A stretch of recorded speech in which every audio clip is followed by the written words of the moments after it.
The year was 1953. Harlem's most feared man walked through the front door of Murphy's diner like he owned the place. The bell chimed. Conversations stopped. Forks froze halfway to mouths. Bumpy Johnson wasn't supposed to be there. Not in that part of town. Not in a whites-only establishment where his presence alone could spark a riot. But there he stood. 6 feet of controlled danger in a perfectly tailored suit. His eyes swept the room like a predator sizing up his prey. The silence was deafening. Murphy himself, a thick-necked Irish immigrant who'd built his reputation on keeping undesirables out, emerged from behind the counter. His face flushed crimson. His hands trembled with rage. "You lost, boy?" Murphy's voice carried across the diner like a death threat. Bumpy smiled. Not the kind of smile that puts people at ease. The kind that makes smart men reach for their guns. "I'm exactly where I need to be," Bumpy replied, his voice calm as still water before a storm. "To understand what happened next, you need to go back 3 weeks earlier, to a night when everything changed, when Murphy made the biggest mistake of his miserable life. It started with a girl. It always does. Mary Washington was 17, beautiful, innocent. She worked nights cleaning office buildings in Midtown to help her family survive. Every Tuesday she'd stop at Murphy's diner on her way home, just for a cup of coffee and a moment's rest. Murphy tolerated her, barely. He'd serve her at the back counter, away from his respectable customers, made her pay double, called it a convenience fee. But tolerance has its limits. That Tuesday night, Mary was counting her tips, nickels and dimes spread across the counter like scattered hopes. She was short, 3 cents short for her coffee. "Please, Mr. Murphy," she whispered. "I'll bring the 3 cents tomorrow, I promise." Murphy's laugh was cold as winter in the Bronx. "Promises don't pay bills, girl. No money, no service." Mary's eyes filled with tears. She gathered her coins, her dignity scattered like her dreams. But as she turned to leave, exhaustion took over. Her legs buckled. She collapsed. The other customers watched. Nobody moved. Nobody helped. They just stared at a 17-year-old girl lying unconscious on a dirty diner floor. Murphy stepped over her like she was trash. "Somebody get this thing out of my establishment." What Murphy didn't know was that Mary Washington wasn't just any girl from Harlem. She was under Bumpy Johnson's protection. Her father had saved Bumpy's life in Alcatraz. Blood debts run deep in Bumpy's world. When word reached Bumpy, his reaction was biblical. Not rage, something colder, something infinitely more dangerous. "Murphy thinks he can disrespect what's mine." Bumpy's voice was whisper quiet. His men knew that tone. It meant somebody was about to learn a lesson they'd never forget.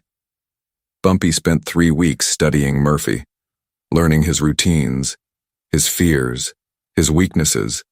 Every man has pressure points. Bumpy specialized in finding them. Now standing in that whites-only diner, Bumpy was ready to collect his debt. Murphy's hand moved toward the baseball bat he kept behind the counter. "I said you're lost, boy. This ain't your neighborhood." Bumpy took a step forward. The floorboard creaked under his weight.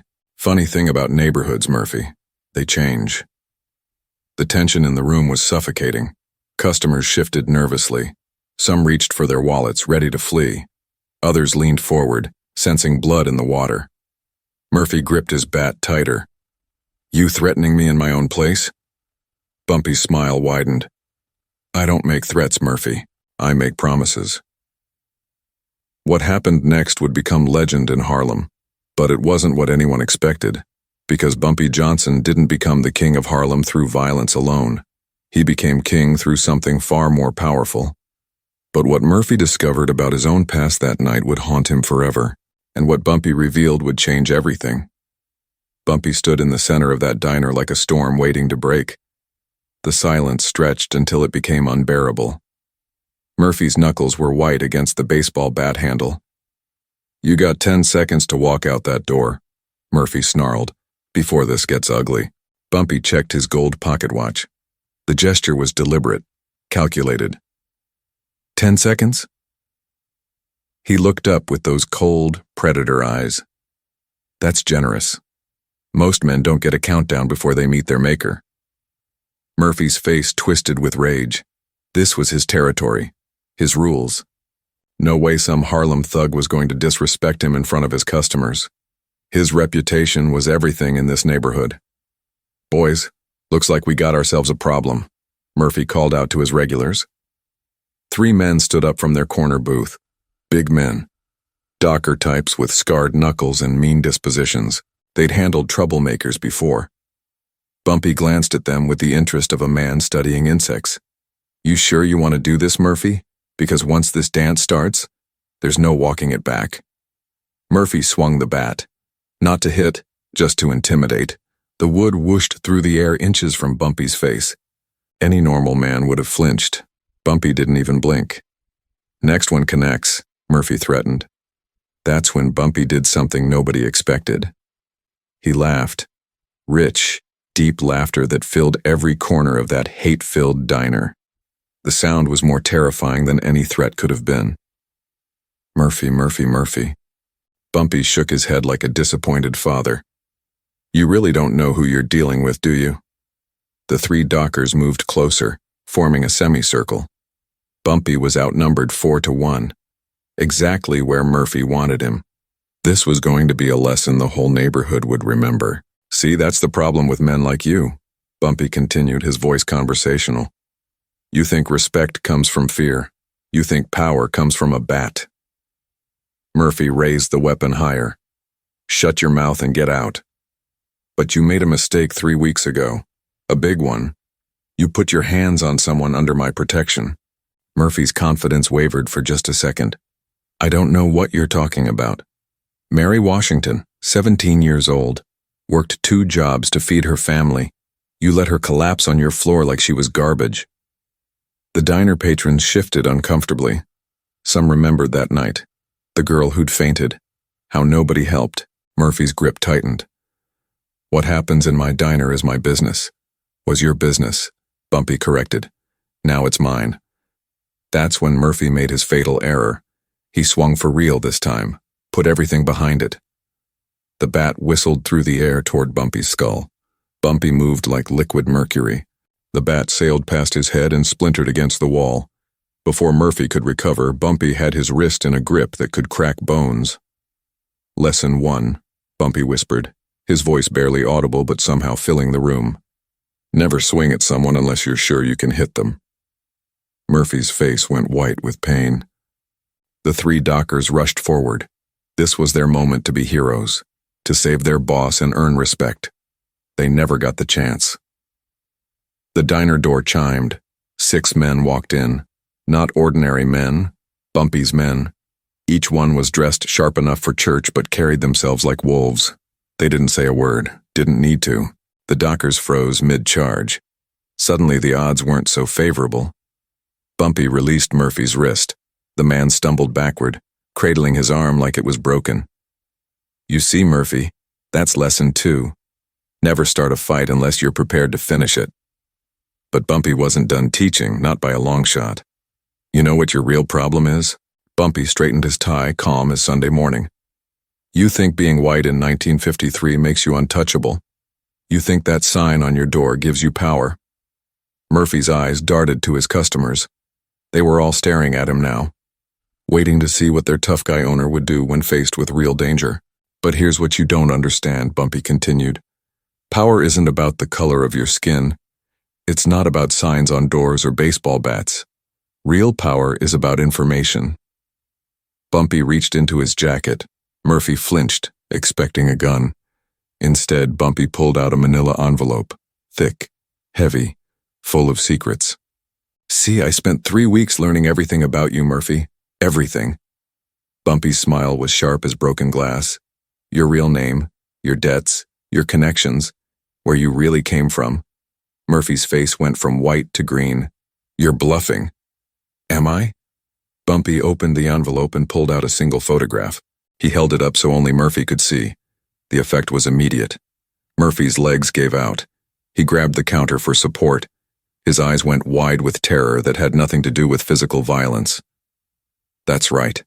Bumpy nodded. "I know about Chicago. I know about the fire. I know about the family you left behind." The customers couldn't hear the conversation, but they could see their tough guy owner crumbling like wet paper. This wasn't how the story was supposed to go. You can't, Murphy whispered. Nobody knows about that. I know about the money you took. I know about the people who died.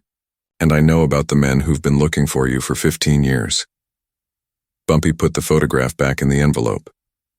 The gesture was casual, devastating. Those men in Chicago? They're still angry, Murphy. Still looking for justice. Imagine how grateful they'd be if someone gave them your address. Murphy was shaking now.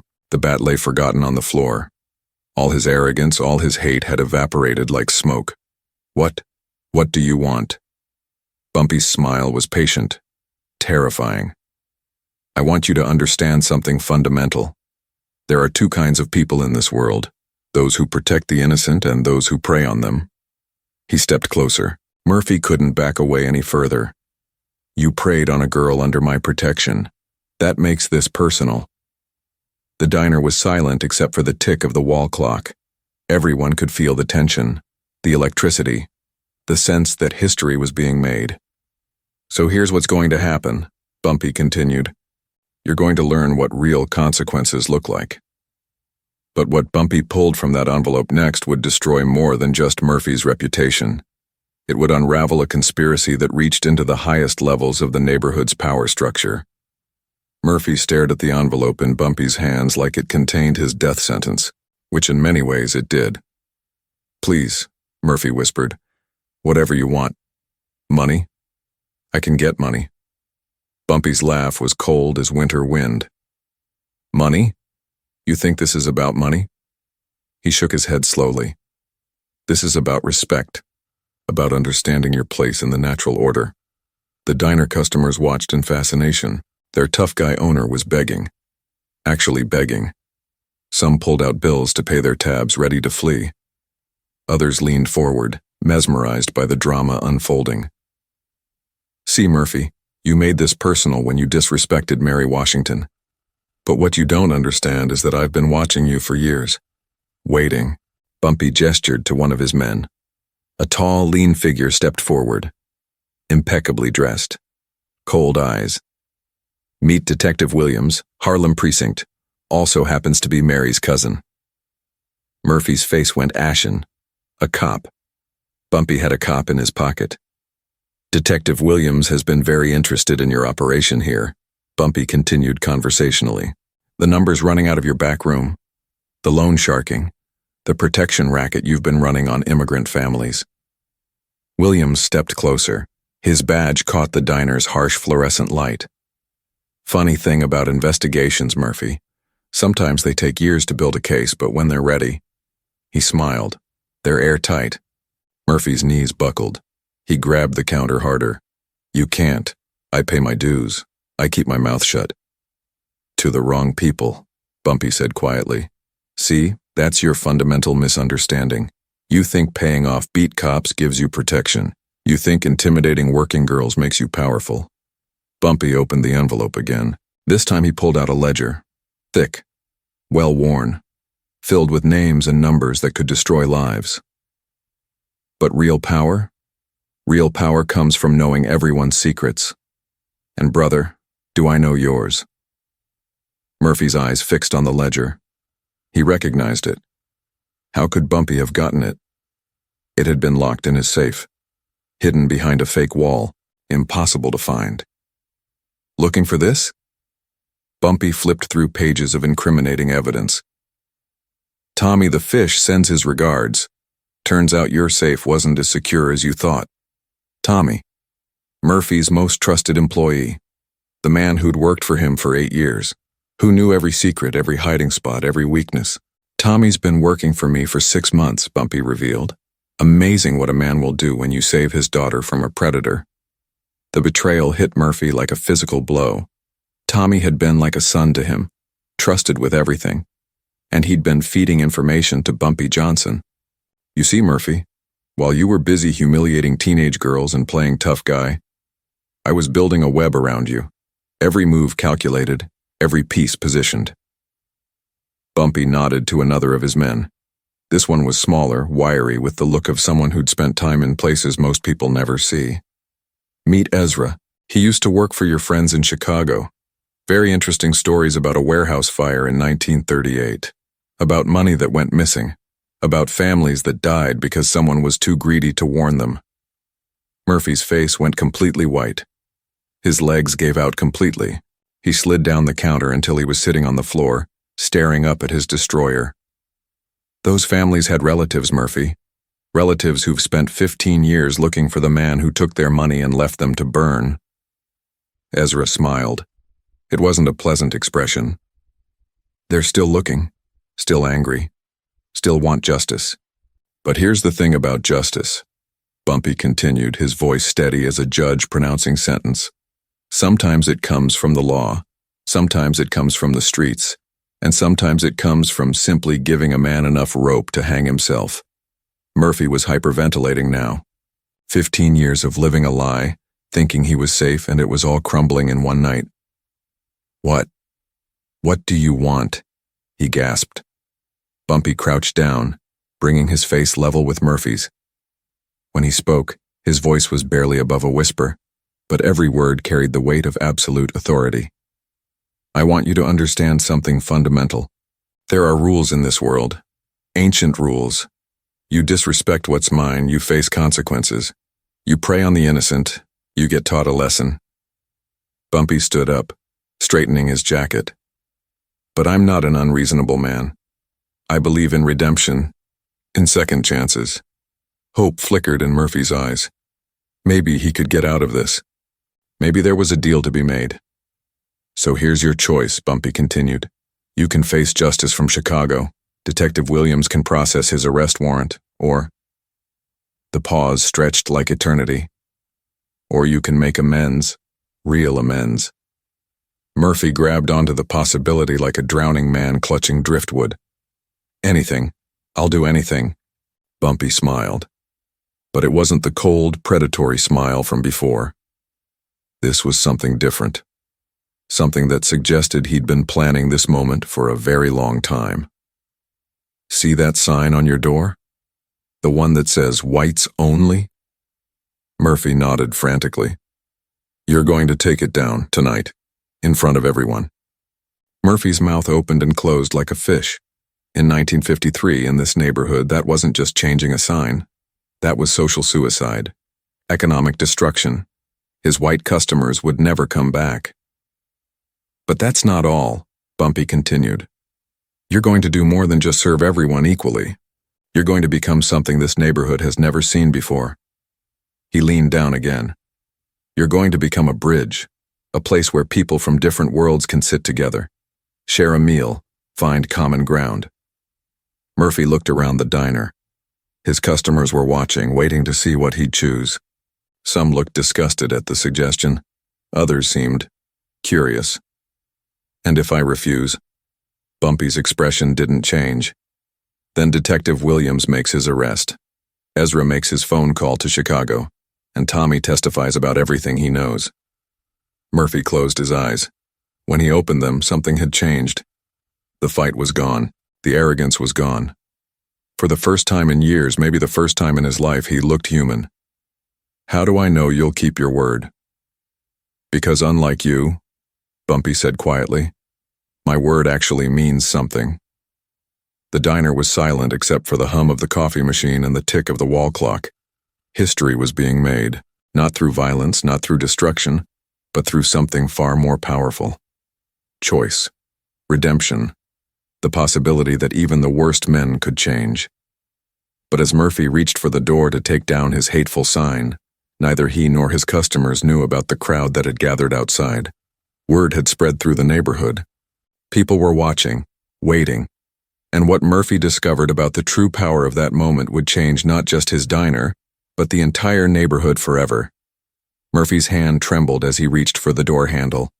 The whites only sign hung there like a monument to his hatred. 15 years of hiding behind it. 15 years of thinking it made him untouchable. The crowd outside had grown. Word travels fast in neighborhoods like this. Some came to watch Murphy's humiliation. Others came hoping for violence. Most came because they sensed history in the making. Murphy's fingers touched the sign. Cold metal, sharp edges. It had been his shield for so long, his declaration of superiority. Now it felt like a chain around his neck. "Go ahead," Bumpy said quietly. His voice carried the authority of a man who'd never doubted this moment would come. "Show them who you really are." Murphy looked back at his customers. The dockers who'd been ready to fight for him now avoided his eyes. The regular patrons whispered among themselves. Some were already heading for the door, unwilling to witness their heroes fall. "If I do this," Murphy whispered, "I lose everything." Bumpy stepped beside him. For a moment, they stood shoulder to shoulder, two men from different worlds bound together by this moment of truth. "You already lost everything," Bumpy said. "The moment you chose hate over humanity. This is your chance to find something better." Murphy's hand closed around the sign. One quick motion and his old life would be over. His reputation in this neighborhood, his sense of superiority, everything that had defined him for 15 years. But as he hesitated, Bumpy made a gesture to Detective Williams. The cop stepped forward, handcuffs glinting in the harsh light. "Michael Patrick Murphy," Williams began, his voice official and final. "You're under arrest for racketeering, illegal gambling operations, and conspiracy to commit—" "Wait," Murphy's voice cracked. "Wait." He looked at the crowd outside, faces pressed against the glass, some angry, some curious, some hopeful. For the first time in his life, he really saw them, not as threats or inferiors, but as people. Human beings with hopes and fears and dreams just like his own. Murphy yanked the sign from the door. The metal scraped against glass. The sound was like a scream, like something dying. He held it up for everyone to see. The crowd outside went silent. Inside the diner, you could hear a pin drop. "This," Murphy said, his voice stronger now. "This is who I used to be." He walked to the garbage can behind the counter. The sign hit the bottom with a hollow clang, 15 years of hatred thrown away like the trash it had always been. But the crowd wasn't satisfied with symbolism. They wanted more. They wanted to know if this change was real, or just another con. That's when Mary Washington walked through the door. She looked exactly as she had 3 weeks ago. Young, tired, working-class dignity wrapped around her like armor. But something in her eyes was different now. Stronger. The diner went completely silent. Every eye was on her. The girl who'd collapsed on this very floor, who'd been treated like garbage by the man now standing behind the counter. "Miss Washington," Bumpy said formally, "would you like a cup of coffee?" Mary looked around the diner, at Murphy who couldn't meet her eyes, at the customers who'd watched her collapse without helping, at the spot on the floor where she'd fallen. "That depends," she said quietly. "Am I welcome here?" All eyes turned to Murphy. This was his moment, his chance to prove that change was possible, or to reveal himself as the same coward he'd always been. Murphy's throat worked. He tried to speak, failed, tried again. "Miss," he said finally, his voice barely above a whisper. "Miss Washington, I owe you an apology." The words hung in the air like smoke. An apology. From Murphy. To a black girl, in front of his white customers. "That night," Murphy continued, finding his voice, "what I did, what I allowed to happen, it was wrong. You deserved better. You deserved basic human decency." Mary said nothing, just waited. "I don't expect forgiveness," Murphy went on. "I don't deserve it. But I want you to know that your coffee is free. Tonight and every night, for as long as you want it." Still, Mary waited. She'd learned to be careful with white men's promises. Murphy reached into his cash register, pulled out $3, more money than Mary made in a week. "This is for the humiliation," he said, holding it out, "for the dignity I took from you. It's not enough. It'll never be enough. But it's a start."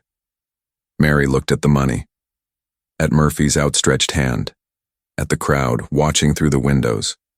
Slowly, she walked to the counter, sat on the same stool where she'd collapsed 3 weeks earlier. "I'll take that coffee now," she said simply. Murphy's hands shook as he poured. The cup rattled against the saucer. Coffee sloshed over the edge. He'd served thousands of cups in this diner, but none had ever mattered like this one. He set it down in front of her. Steam rose between them like incense, like a prayer for redemption. Mary lifted the cup, took a sip. The whole world held its breath. "It's good," she said. Those two words broke something in Murphy. 15 years of hardened hatred cracked open. Tears he hadn't cried since childhood began to fall. But the real shock came from outside. The crowd wasn't angry. They weren't rioting. Some were crying too. Others were nodding approval. A few even started to clap. Bumpy watched it all with satisfaction. Not triumph, not revenge. Satisfaction. This was what real power looked like. Not the power to destroy, but the power to transform. "You see?" Bumpy said to the room, his voice carrying to every corner. "Respect isn't something you take, it's something you earn. And redemption? Redemption is always possible for those brave enough to choose it." Murphy looked up from his tears. "Why?" he asked. "You could have destroyed me. Why give me this chance?" Bumpy's answer was simple, profound. Because destruction is easy, creation is hard, and the world has enough destroyers. The diner door chimed again. More people coming in, black faces, white faces. People who'd never shared the same space before, drawn by curiosity and hope. Murphy looked at them all, his new customers, his new reality. For the first time in 15 years, he smiled. A real smile. Not the cruel smirk of a bully, but the genuine expression of a man finding his humanity. But as the night wore on and the impossible became real, none of them knew that someone was watching from the shadows across the street, taking pictures, making notes.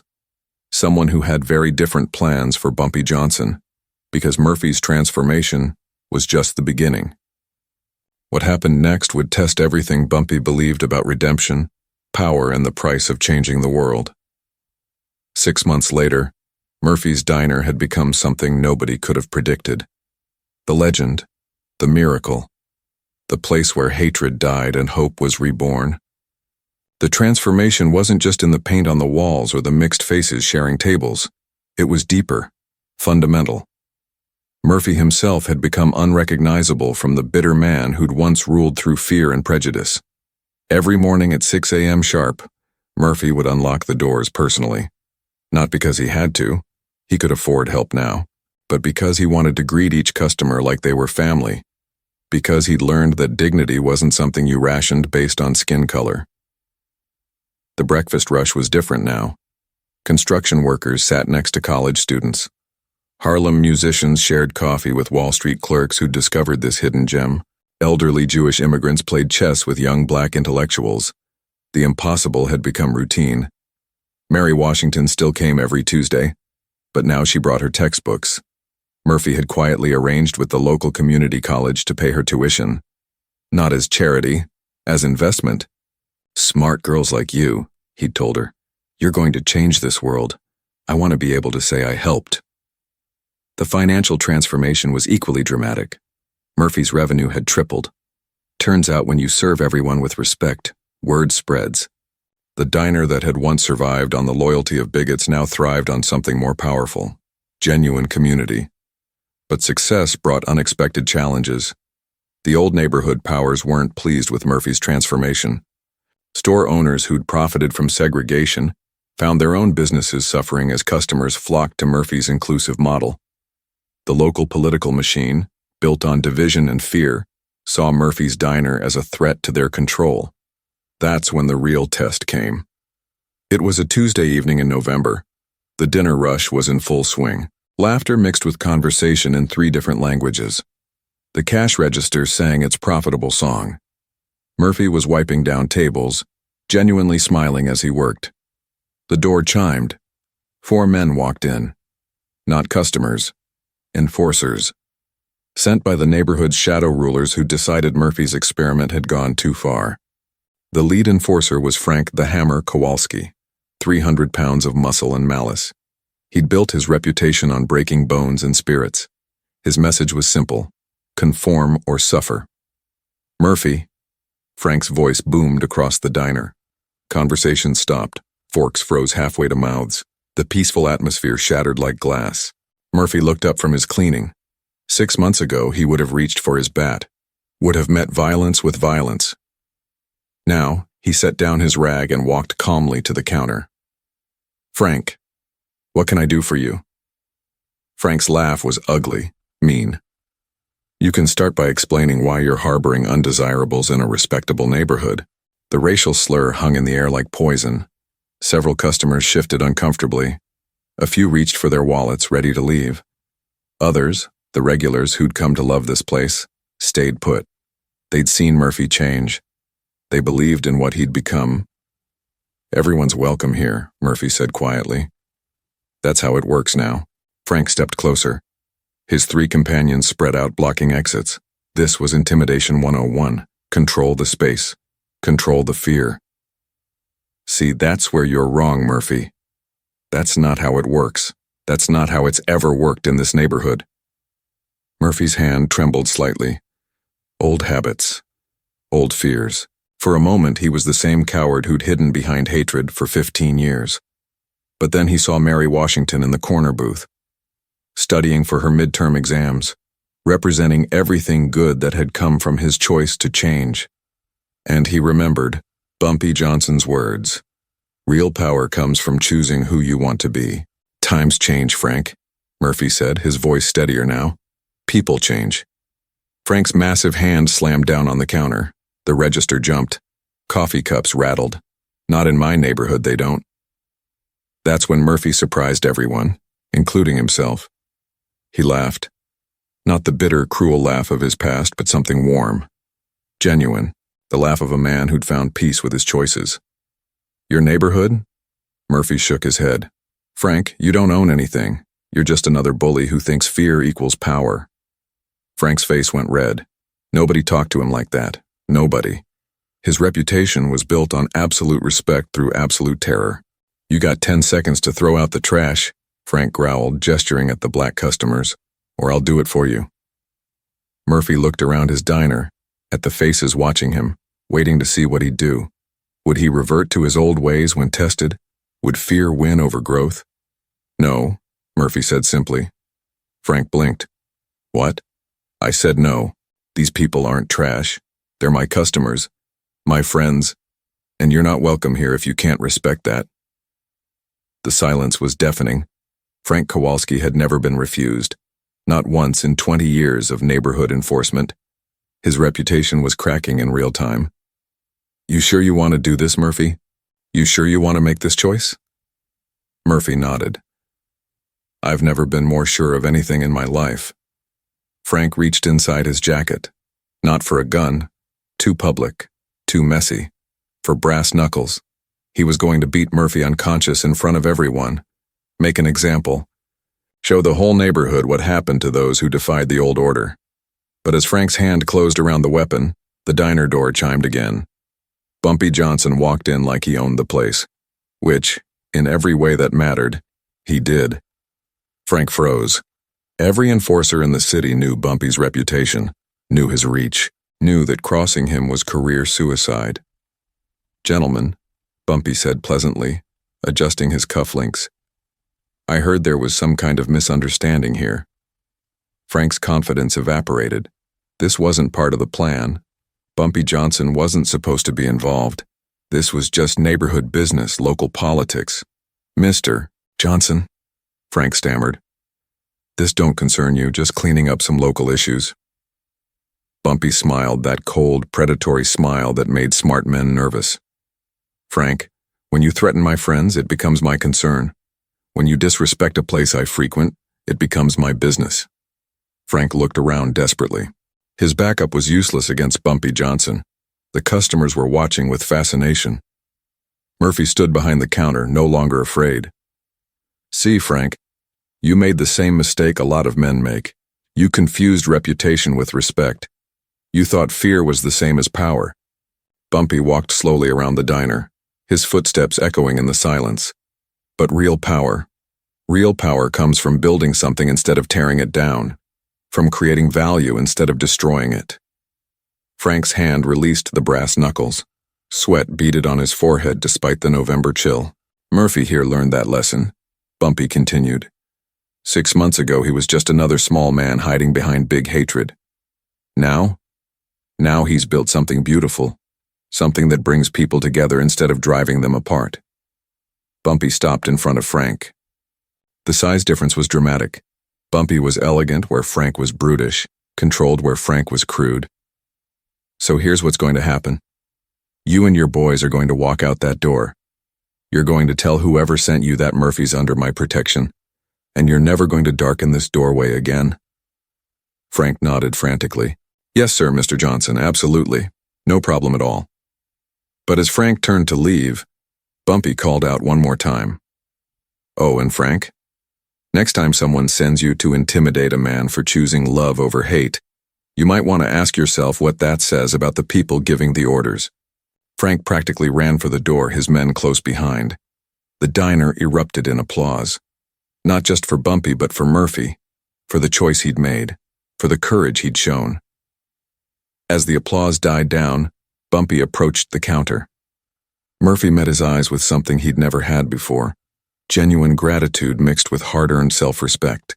Thank you, Murphy said simply. Bumpy nodded. Thank yourself. I just happened to be in the neighborhood. You're the one who chose to stand up.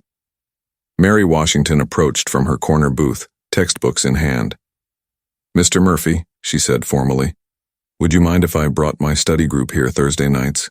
We could use a quiet place to work. Murphy's eyes filled with tears, happy tears. Miss Washington, you bring whoever you want, whenever you want. This place belongs to all of us now. As Mary walked out into the November night, Murphy turned to Bumpy.